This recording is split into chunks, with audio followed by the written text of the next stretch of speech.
మనం ఎంత సంపాదిస్తున్నాం అనేది అంత ముఖ్యం కాకపోవచ్చు, కానీ ఎంత దాచుకుంటున్నాం ఫ్యూచర్ కోసం అనేది మాత్రం ముఖ్యం. ఇవాళ కష్టపడి సంపాదించినది నీ తర్వాత ఎన్ని తరాలకి భద్రత పరిచావు అనేది చాలా చాలా ముఖ్యం. గైస్, ఇప్పుడు నేను చెప్పబోయే కథ ప్రతి ఒక్కరికి డబ్బు విలువ తెలియపిస్తుంది. చాలా శ్రద్ధగా వినండి. ఇక లేట్ చేయకుండా స్టోరీలోకి వెళ్దాం. ఒక ఊరిలో ఒక రైతు ఉండేవాడు.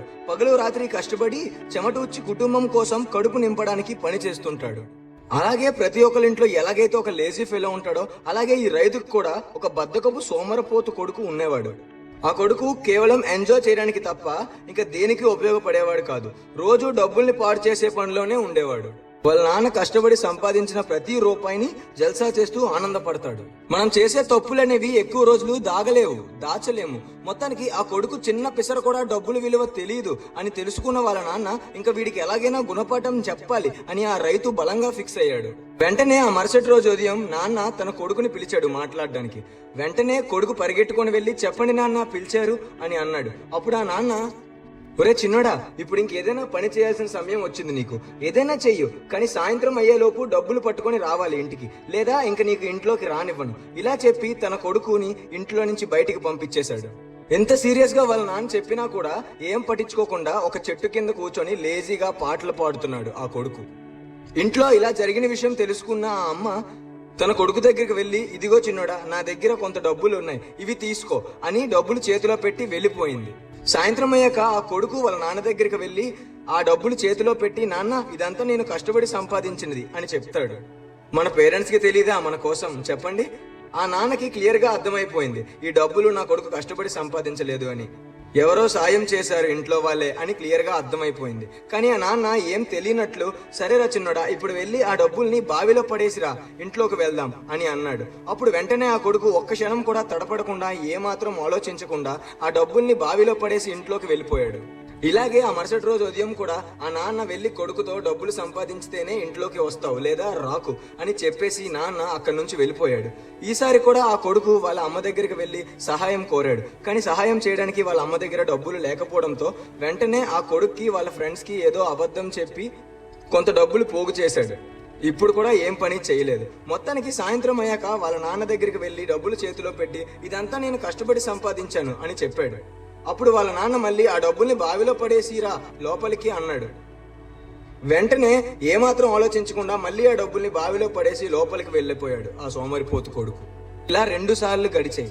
ఆ తర్వాత ఫైనల్ గా మళ్ళీ ఆ కొడుకుని, డబ్బులు సంపాదిస్తేనే వస్తావు ఇంట్లోకి అని అన్నాడు వాళ్ళ నాన్న. ఇప్పుడు ఆ కొడుకు ఏం చేయాలో తోచట్లేదు, ఎందుకంటే హెల్ప్ చేసేవారు ఎవరూ లేరు.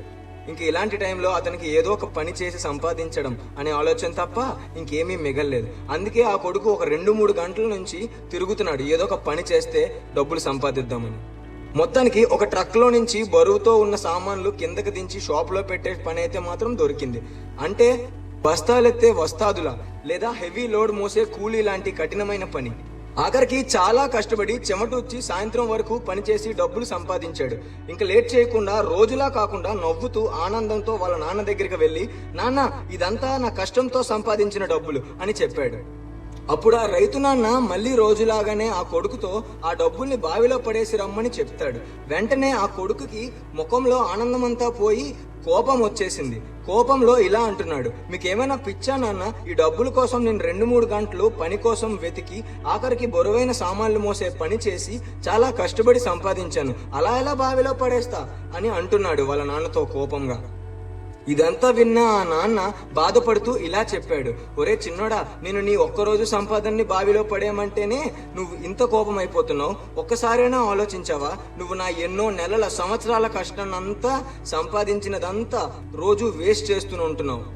మరి నాకెలా అనిపిస్తుంది? నాకెంత బాధ, నాకెంత కోపం ఉంటుంది అని ఆ నాన్న తెలియపిస్తాడు. ఈ మాట అర్థం చేసుకున్న ఆ కొడుకు తన చేసేది తప్పు అని అర్థమైపోయింది. వాళ్ళ నాన్నకి క్షమాపణలు చెప్తూ ఏడ్చేశాడు. గైస్, ఫైనల్ గా ఒక్క మాట, అమ్మ ప్రేమ కోసం ప్రతి ఒక్కరూ చెప్తారు, కానీ కళ్ళకు కనబడి నాన్న ప్రేమ గురించి మాత్రం ఎవరూ మాట్లాడరు. నాన్న త్యాగాల కోసం ఎవరూ గుర్తించరు. మన తండ్రి చేతులు మన తల మీద ఉండడం చాలా అవసరం. ఇదంతా తండ్రి లేని వాళ్ళకి మాత్రమే అర్థమవుతుంది. అంటే సింపుల్ గా చెప్పాలంటే నాలాంటి వాళ్ళకి మాత్రమే అర్థమవుతుంది, నాలాంటి వాళ్ళకు మాత్రమే తెలుస్తుంది. చిన్నప్పుడే నాన్న చనిపోతే లైఫ్ ఎంత కఠినంగా కష్టంగా ఉంటుందో అనేది నాకు మాత్రమే తెలుసు, నాలాంటి వాళ్ళకి మాత్రమే తెలుసు. ఓకే గైస్, సారీ పర్సనల్ అయినందుకు.